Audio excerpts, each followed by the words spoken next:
পাকিস্তানের বিপক্ষে test cricket series সামনে রেখে প্রস্তুতি চলছে বাংলাদেশ দলের। Home of cricket Mirpur Sher e Bangla স্টেডিয়ামে দ্বিতীয় দিনের মতো প্রস্তুতি নিয়েছে ক্রিকেটাররা। তবে দ্বিতীয় দিনেও মাঠে দেখা যায়নি হেড কোচ চন্দিকা হাথুরু সিংহে এবং অন্য বিদেশি কোচ স্টাফদের।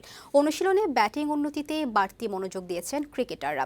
ব্যাটিং অনুশীলন করেছেন মেহেদী মিরাজ, সৌম্য সরকার, লিটন দাসরা। ব্যাটসম্যানদের পাশাপাশি বোলাররাও নিজেদের প্রস্তুতি নিয়েছেন। এদিকে দেশের ক্রিকেটের উন্নয়নে বর্তমান নেতৃত্বে বদল আনা প্রয়োজন বলে মনে করেন বিকেএসপির ক্রিকেট উপদেষ্টা নাজমুল আবেদিন। মিরপুর শেরেবাংলা স্টেডিয়ামে সাংবাদিকদের তিনি একথা জানান। আমার মনে হয় না যে বিসিবি খুব একটা ডিসিপ্লিন একটা অর্গানাইজেশন, যেটা বাইরে থেকে অনেকেই মনে করে এর চাকচমক দেখে মনে করে বা অনেক কিছু দেখে মনে হয় যেন বিসিবি বোধহয় দারুণ একটা অর্গানাইজেশন। কিন্তু আমার মনে হয় যে এটার যে অপরচুনিটি ছিল, বিসিবিতে যে অপরচুনিটি ছিল, সেটার ম্যাক্সিমাম ইউটিলাইজেশন মোটেই হয়নি। সেটা অনেকগুলো কারণেই হয়নি, অনেকের ইচ্ছাকৃত ভুলের কারণেও হয়নি। সো আমার মনে হয় যে এখানে পরিবর্তন আনার দরকার।